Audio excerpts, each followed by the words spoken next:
Saudações fraternas a todos!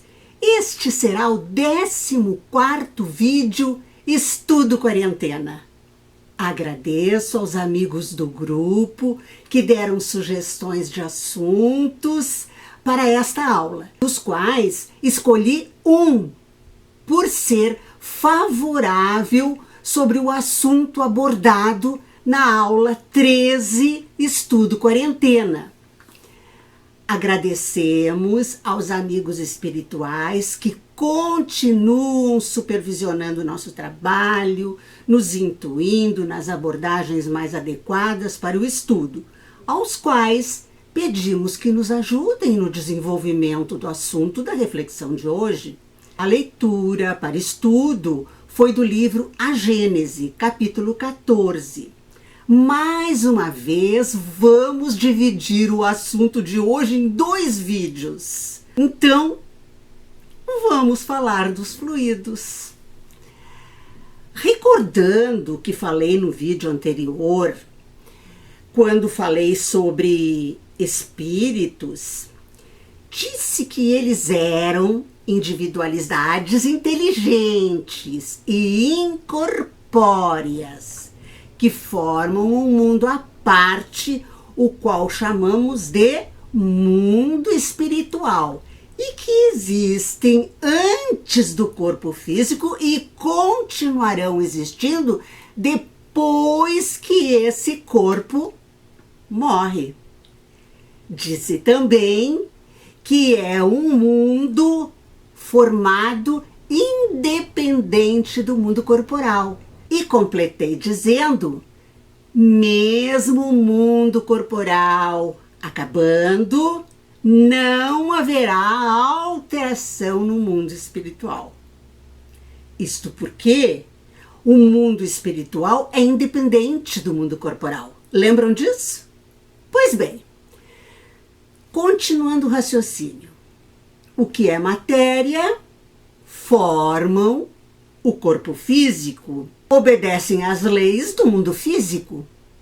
O que é imaterial, lembram que o espírito é imaterial, formam o mundo espiritual e obedecem às leis do mundo espiritual.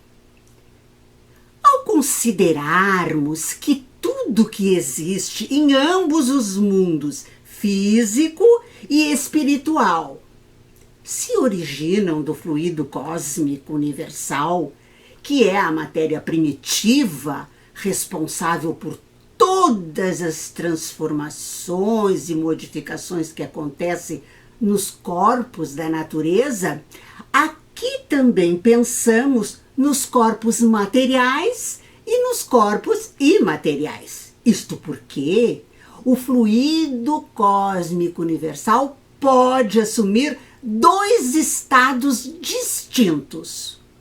O estado de eterização ou imponderabilidade, digamos que seja um estado vaporoso, algo que não se pode pesar com precisão. E um outro estado que o fluido cósmico universal pode tomar é o estado de materialização ou de ponderabilidade. Digamos que seja um estado formado de partículas que se possa pesar.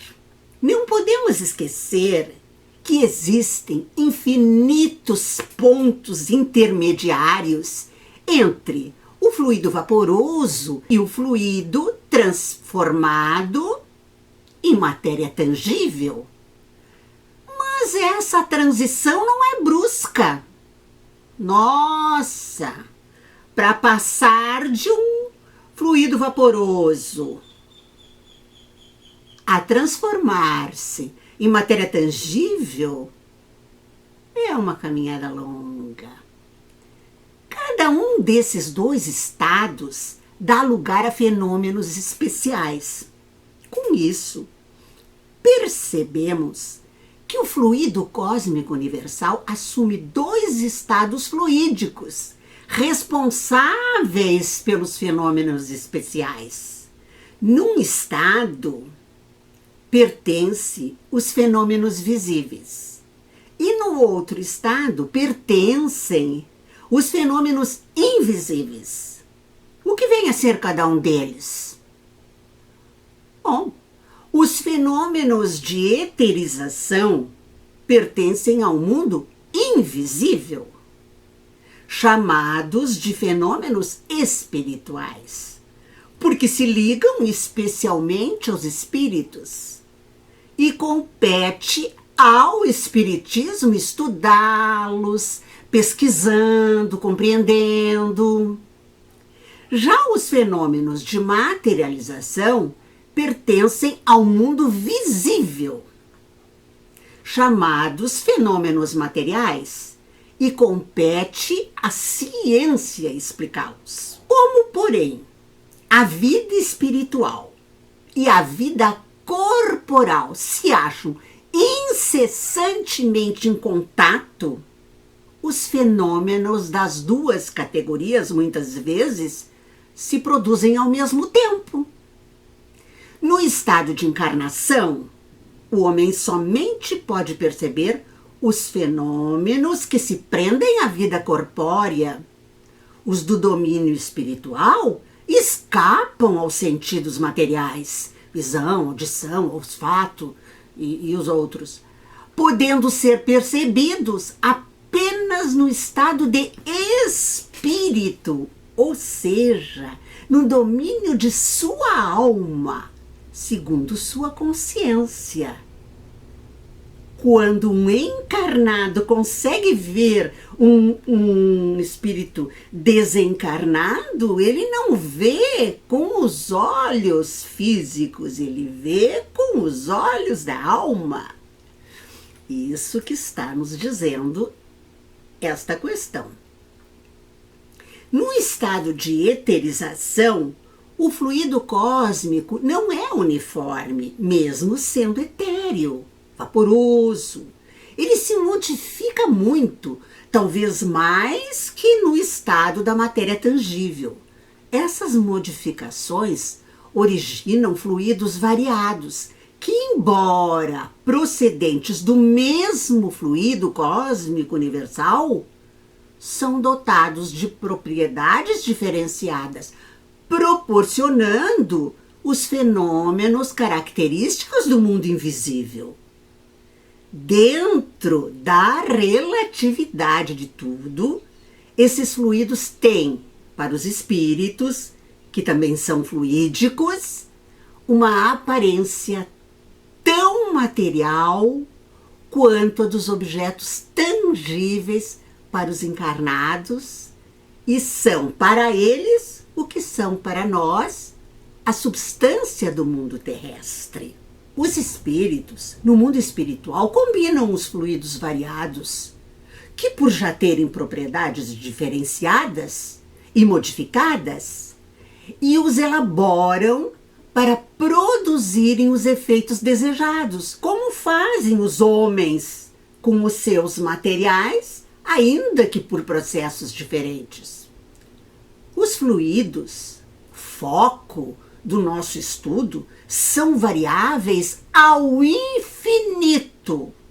Os mais puros se confundem com o fluido cósmico universal.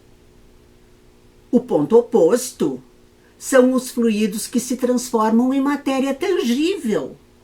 Entre esses dois extremos, o fluido bem vaporoso e o fluido quase que matéria tangível, dão inúmeras transformações, mais ou menos aproximadas um do outro.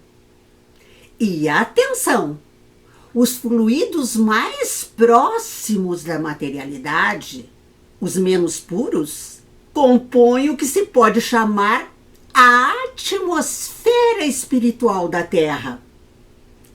É dessa atmosfera, onde vários são os graus de fluidos, que os espíritos encarnados e desencarnados deste planeta extraem os fluidos necessários ao consumo de suas existências.